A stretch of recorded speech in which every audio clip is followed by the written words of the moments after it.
कोही जान्छ त विदेश जान। तिम्रो चाहिँ घर कहाँ हो? दाजुभाइ भनेपछि तेरो झगडा चिक्समा तैँले एकैजनालाई नभेटिकन ब्रेकअप भयो। हेलो गाइस, के छ अहिले आयो सब्जेक्ट सन्चै होला। म पनि सन्चै छु। आज चाहिँ मैले घरबाट भनेको नि यहाँको बाटो आइसकेको छु। बिराबारीको बाटोको ज्यादा भ्लग के बनाउनु भनेर निक्लिरहेको छु। आज चाहिँ पढ्नु यस्तो भइरहेको छ नि गाइस।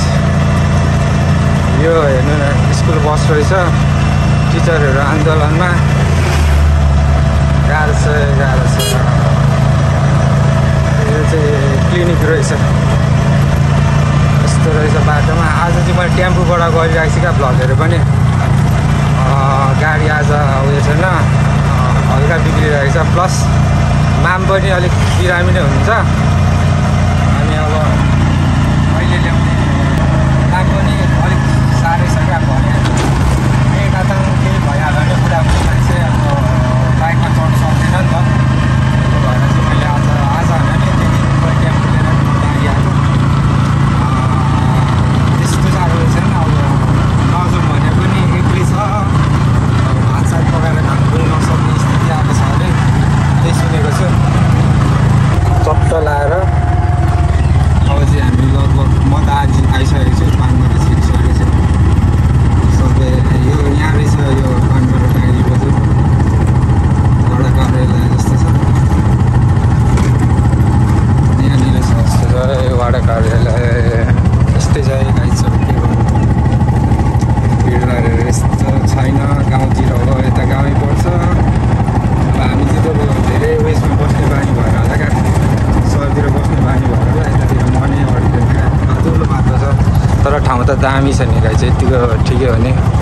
मोरङ पर्छ तर यता यहाँदेखिको त्यो अघिको बाटो भनेको केराबारी जाने बाटो हो। अहिले त बिच राम्रो बनाएको छ नि त, बाटोहरू पनि राम्रै बनाएको छ। यो बाटो चाहिँ त्यति कुद्दैन रहेछ बसहरू पनि, टाइममा मात्र रहेछ क्या सबै चिज। मेरो मान्छे एक्लै बस्नुहुन्छ क्या, बाख्रा साख्रा यता पालिएको छ। आफै हिँड्नु सक्दैन, अब हिँड्नु नसकेछ। र पनि बाख्रा साख्रा बस्नु मान्दैन। बुढाबुढी मान्छे बसेर खाओस् भन्छु, मान्छेतिर 70 वर्ष पुगिसक्नु भयो मेरो मान्छे। हामी त त्यत्रो गएकोसम्म कहाँ बाँच्नु, गाह्रो छ नि गाइस।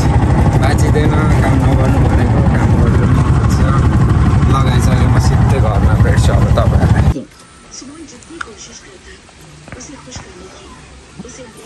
जो सबै तिम्रो घाउ भएको हो कि के हो? हुन्छ हुनु पनि त पर्यो नि त। दाइ हो। यो भाइको नि मोबाइल छ? छ त।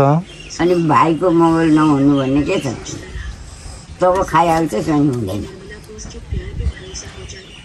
के भाइ मन पर्यो तिमीलाई?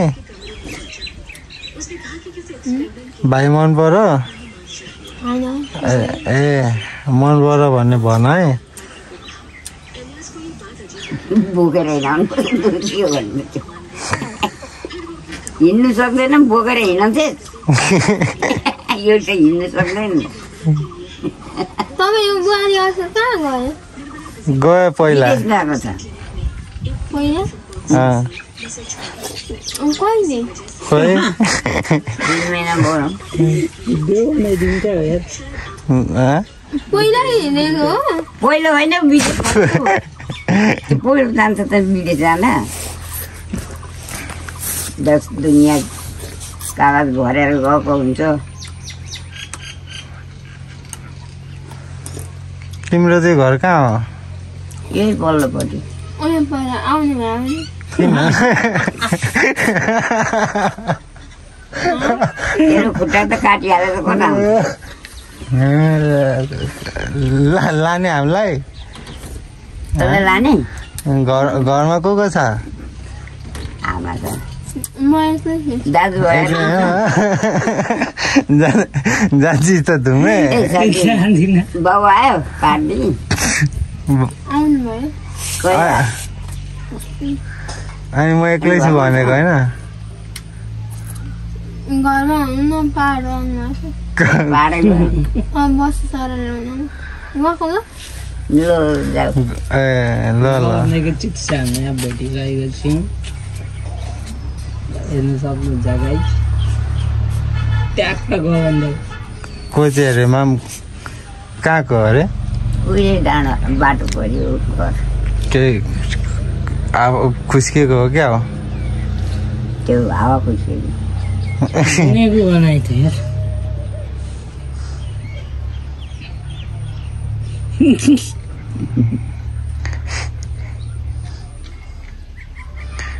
गाह्रो छ यहाँ त नमुनै नमुना त्यति बोलाउनु हुँदैन किन पक्रे पार्छ केटाहरूले र धन्न धुमे बचिस् त अन्त हकार्ने बानी छ सबैको केही भेट्यो भने चप्पको टिपेर हिँडिहाल्छ ए पक्कै अन्त पड्काउनु भन्ने जस्तो लाग्यो कतिले पड्काएर छोडेको माथि माथि कहाँ राङ त सब चोर्नुलाई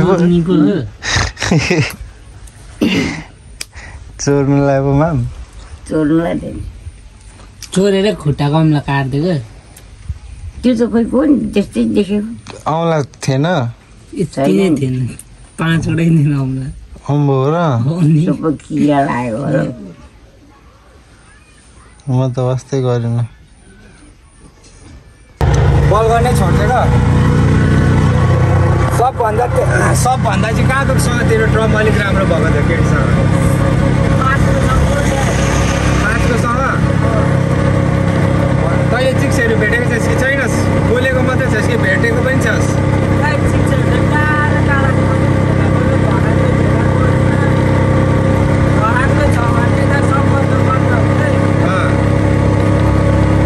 भनेपछि तेरो 6वटा चिक्समा तैँले एकैजनालाई नभेटिकन ब्रेकअप भयो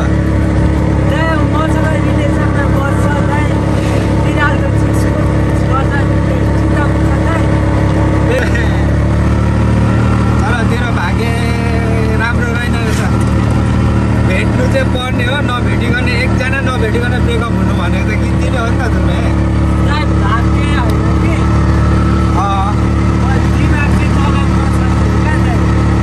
गाउँको चाहिँ कोहीसँग लभ परेको छैन तेरो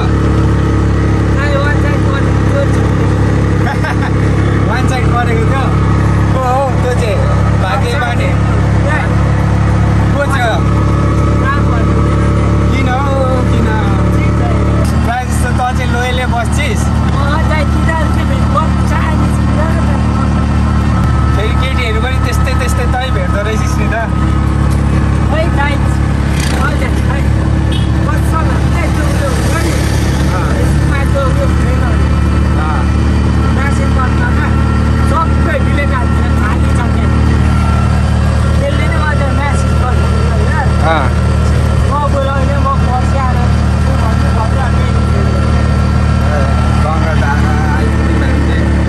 लभ स्टोरी खतरा छ है गाइस भाइको लभ स्टोरी अब भाइरल भइसकेपछि होइन तुमे भन्दैन तैँले मलाई के सोचेको थिइस् तैँले मलाई यस्तो गरेर छोडेको भनेको होइन भन्दै फेरि पलङको जस्तो भ्लग हानिदिनु पर्छ त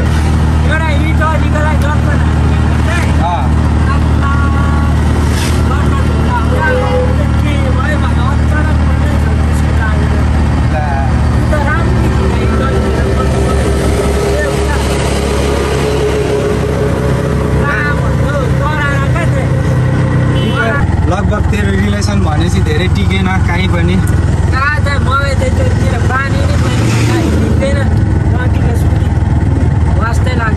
अनि कस्तो भने आफूले माया गरेको मान्छेलाई त नि धुमे जसरी पनि हात पार्नु पर्ने हुन्छ त अनि हो डट त चाहिन्छ नि सक्यो भात त कस किन्न ढिलो गयो भन्नु खाने चाहिँ कसम नि भएर अति भोक लाग्यो भने चाहिँ गइदिन्छु मासु छ भने नत्र चाहिँ जाँदिनँ हिजो भात खानु गएको कहाँ त सुटीलाई म बोल्छु लाग्दा खोइ के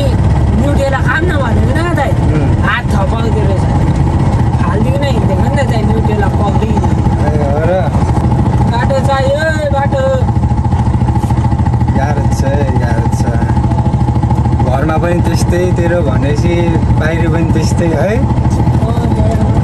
तैँले चाहिँ त्यति 6 जना मध्येमा कसलाई चाहिँ ओभर गरेको थिइस् कहाँ कसलाई चाहिँ दिप्सी भन्ने थियो त्यसलाई चाहिँ तैँले ओभर गरेको माया त्यसको त कहाँ गीति लाग्दो छ नि हेबिटहरू खै के जमाना आयो माझ 6वटा चिक 7वटा है नभेटिकन ब्रेकअप पनि अरे आमा यसको त कस्तो भयो भने नि दाइ त्यसको एक्जाम आयो होइन एससीको 10को एक्जाम आयो अनि 1 महिना जति नै बोलेन क्या त्यो अनि दाइ अब मेरो एक्जाम छ दाइ अहिले बोल्दिनँ अलिक पछि बोल्छु होइन बुझ्छु नि त दाइ छैन दाइ सिधै बोलचाल बन्द होइन अनि 1 महिनापछि आएको थियो केटी तँसँग बोल्दै बोल्यो होइन आयो डटपट भयो बोल्यो अब भनेको त क्या दाइ त्यसलाई त बचेन केटाहरू त म दाइ छु होइन दाइ ठिक छ कि छैन भनेर सोध्यो क्या त्यसले त दाइ छैन भन्यो सिधै लगाइस हामी चाहिँ यहाँ आइ पनि सक्यौँ अब यहाँ मामकोमा मलाई थाहा भएन यतातिर त